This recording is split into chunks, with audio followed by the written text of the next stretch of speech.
আজ আমরা ক্রেবস চক্র পড়ব। তো আমরা গ্লাইকোলাইসিস এর আগে পড়েছি, সেখানে দেখেছি গ্লাইকোলাইসিসের সময় সাইটোপ্লাজমে এক অণু গ্লুকোজ থেকে 2 অণু পাইরুভিক অ্যাসিড উৎপন্ন হয়। 3 কার্বন যৌগ 2 অণু পাইরুভিক অ্যাসিড উৎপন্ন হয়। এই পাইরুভিক অ্যাসিড সরাসরি মাইটোকন্ড্রিয়ার মধ্যে ক্রেবস চক্রে অংশগ্রহণ করে না, উপরন্তু প্রথমে একটা অন্তর্বর্তী যৌগ উৎপন্ন করে এবং সেই অন্তর্বর্তী যৌগটা ক্রেবস চক্রে অংশগ্রহণ করে। তো এখন আমরা বিক্রিয়াটা দেখব। প্রথমে সাইটোসলে উপস্থিত পাইরুভিক অ্যাসিড, যা কিনা একটা 3 কার্বন যৌগ, একটা বিক্রিয়ায় অংশগ্রহণ করে। এর জন্য একটা enzyme pyruvate dehydrogenase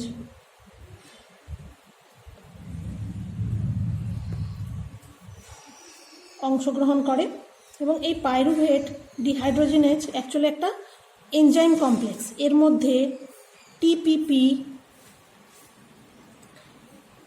TPP lipoic acid, acetyl CoA, magnesium ion প্রভৃতি আছে। তো এই টিপিপি লাইপোইক অ্যাসিড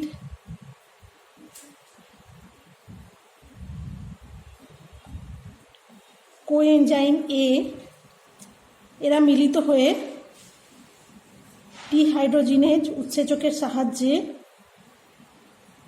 কি করে, এনএডিকে বিজারিত করে NADH2 উৎপন্ন করে এবং এক অণু কার্বন ডাইঅক্সাইডকে মুক্ত করে।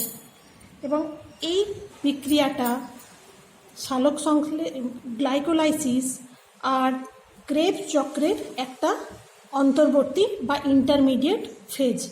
এটা কিন্তু ক্রেবস চক্রের অংশ নয় এবং এটাকে বলা হয় অক্সিডেটিভ ডিকার্বক্সিলেশন।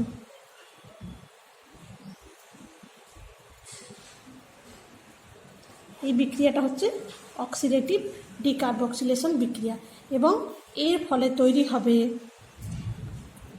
অ্যাসিটাইল কোএনজাইম এ। এটা 3 কার্বন যৌগ ছিল, একটা কার্বন ডাইঅক্সাইড বেরিয়ে গেছে, অর্থাৎ এখন অ্যাসিটাইল কোএটা হচ্ছে একটা 2 কার্বন যৌগ। এই অ্যাসিটাইল কোএটা এখন ক্রেবস চক্রে অংশগ্রহণ করবে। ক্রেবস চক্রে অক্সালো অ্যাসিটিক অ্যাসিড OAA, যেটা কিনা একটা 4 কার্বন যৌগ, অ্যাসিটাইল কোয়ের সঙ্গে কনডেনসেশন বিক্রিয়ায় অংশগ্রহণ করে এবং একটা এনজাইম সাইট্রেট সিনথেজ ইন্টারমিডিয়েট করে এবং তৈরি করে সাইট্রিক অ্যাসিড। এখন দেখলাম OAAটা ছিল 4 কার্বন, অ্যাসিটাইল কোএ ছিল 2 কার্বন, সাইট্রিক অ্যাসিডটা হলো 6 কার্বন যৌগ। আর কি, এই সাইট্রিক অ্যাসিডের মধ্যে 3টে কার্বক্সিলিক গ্রুপ থাকে, COO গ্রুপ, কার্বক্সিলিক গ্রুপ থাকে 3টে এবং এটা ক্রেবস চক্রে উৎপন্ন প্রথম স্থায়ী যৌগ। সেই জন্য ক্রেবস চক্রের আরেক নাম হচ্ছে ট্রাই কার্বক্সিলিক অ্যাসিড সাইকেল বা TCA সাইকেল। এখন সাইট্রিক অ্যাসিড অ্যাকোনাইটেজ উৎসেচকের উপস্থিতিতে জল যোজন দ্বারা উৎপন্ন করে cis অ্যাকোনাইটিক acid. Cis অ্যাকোনাইটিক acid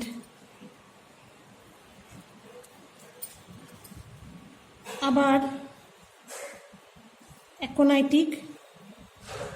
aconitase উৎসেচকের উপস্থিতিতে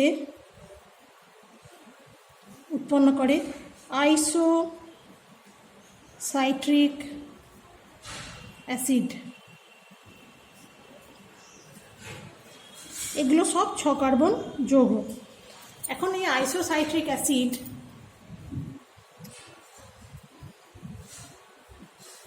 কি করবে? আইসোসাইট্রেট ডিহাইড্রোজিনেজ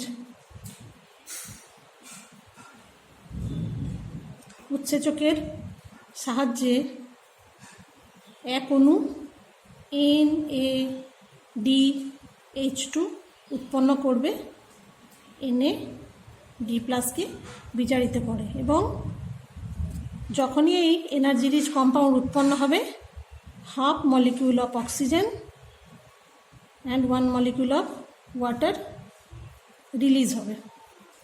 এখন আইসোসাইটিক অ্যাসিড থেকে উৎপন্ন হবে অক্সালো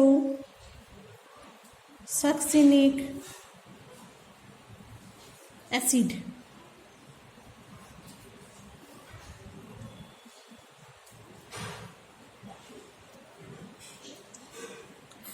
অক্সালো সাকসিনিক অ্যাসিড আবার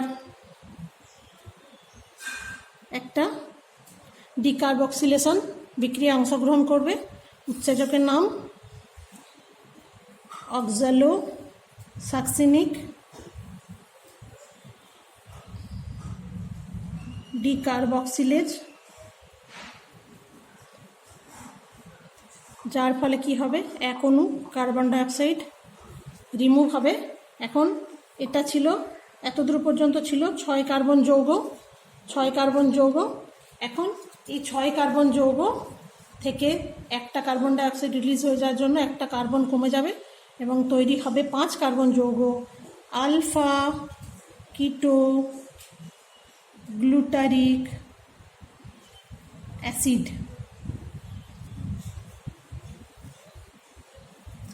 এই আলফা কিটো গ্লুটারিক অ্যাসিডটা হলো 5 কার্বন যৌগ।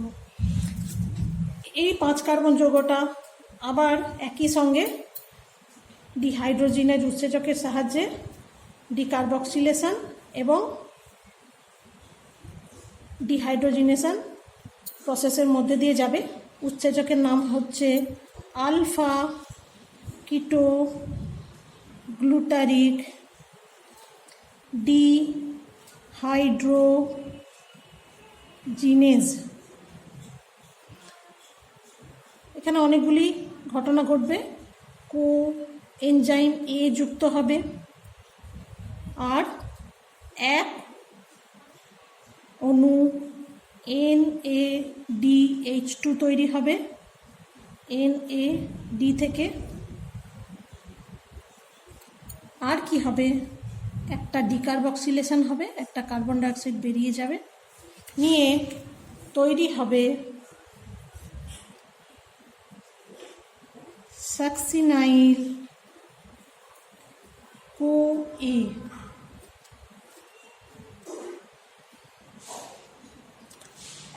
সাকসিনাইল CoA পরবর্তীকালে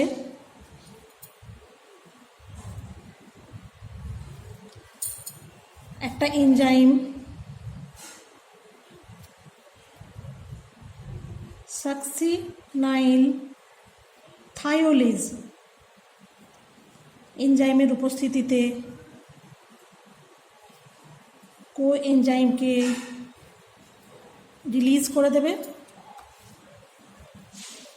কো এনজাইমকে রিলিজ করবে আর ইনঅর্গানিক ফসফেটকে GDP গুয়ানোসিন ডাইফসফেট সঙ্গে ইনঅর্গানিক ফসফেটকে যুক্ত করে তৈরি করবে জিটিপি।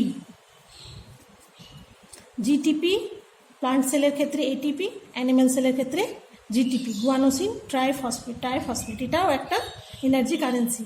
এবং তৈরি করবে সাকসিনিক অ্যাসিড।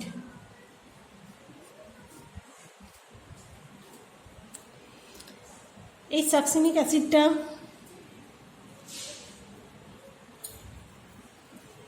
আবার ডিহাইড্রেশনে যাবে। Succinic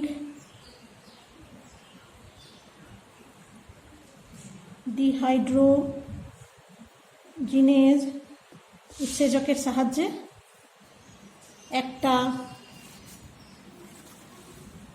energy rich compound FADH2 তৈরি করবে FAD থেকে।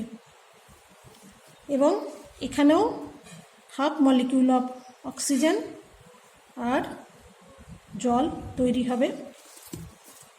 এখানে একটা জায়গা আছে, এখানেও হাফ মলিকিউল অফ অক্সিজেন আর H2O রিলিজ হয়েছিল। এখন এটা তৈরি করবে ফিউমারিক অ্যাসিড।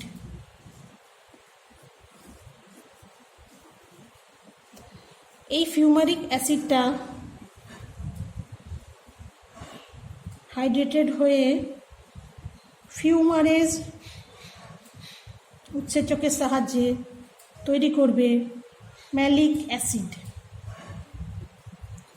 ম্যালিক অ্যাসিড আবার ডিহাইড্রোজিনেজ, ম্যালিক ডিহাইড্রোজিনেজ বা ম্যালেট ডিহাইড্রোজিনেজ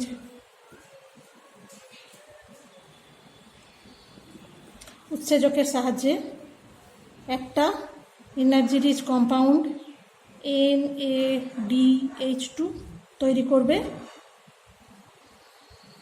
প্লাস থেকে এবং পরবর্তীকালে উৎপন্ন করবে অক্সালো অ্যাসিটিক অ্যাসিড।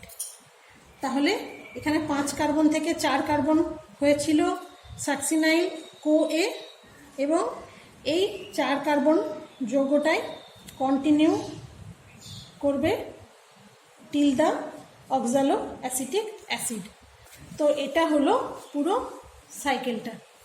এখন আমরা দেখব এর এটিপি কাউন্টটা, কত অণু এটিপি তৈরি হলো। পাইরুভিক অ্যাসিড থেকে অ্যাসিটাইল CoA বিক্রিয়াটাতে যে NADH2টা উৎপন্ন হয় ওটা ক্রেবস চক্রের মধ্যে ধরা হবে না, কারণ এই বিক্রিয়াটা মাইটোকন্ড্রিয়ায় সম্পন্ন হয় না। এখন যে ক্রেবস চক্রে টোটাল কত এনার্জি উৎপন্ন হয়েছে, এর আগে আমরা দেখেছি গ্লাইকোলাইসিসের সময় যে NADH2 উৎপন্ন হয় সেটা সাইটোসলে 1 অণু NADH2 থেকে 2 অণু এটিপি তৈরি হয়েছে, কিন্তু মাইটোকন্ড্রিয়ার ক্ষেত্রে 1 molecule of NADH2 in mitochondria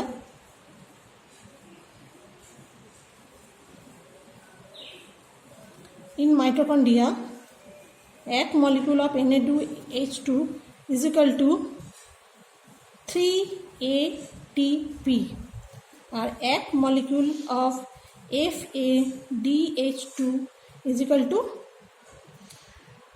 2 ATP। তাহলে টোটাল আমরা এখন কাউন্ট করি। টোটাল NADH2 এই স্টেপে একটা 1 2 3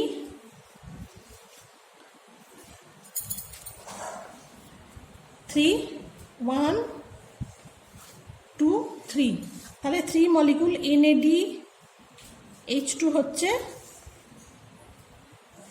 3 মলিকুল ইন্টু 3 means 9 ATP,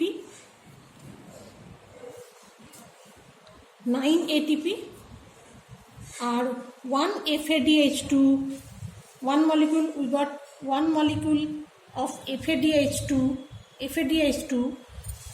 तो FADH2 means 2 ATP total 11 ATP and 1 molecule of GTP means 1 molecule of ATP and total 12 ATP.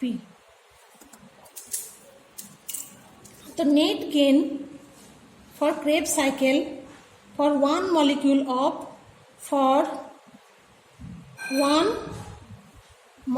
of pyruvic acid is equal to 12 ATP. কিন্তু আমরা জানি গ্লাইকোলাইসিসে 1 glucose is equal to 2 pyruvic acid is equal to 12 into 2 means 24 ATP. তাহলে এক অণু গ্লুকোজের দহনে Krebs চক্রে 24 অণু ATP উৎপন্ন হয়। এটাই হচ্ছে ক্রেবস চক্রের এটিপি গেইন।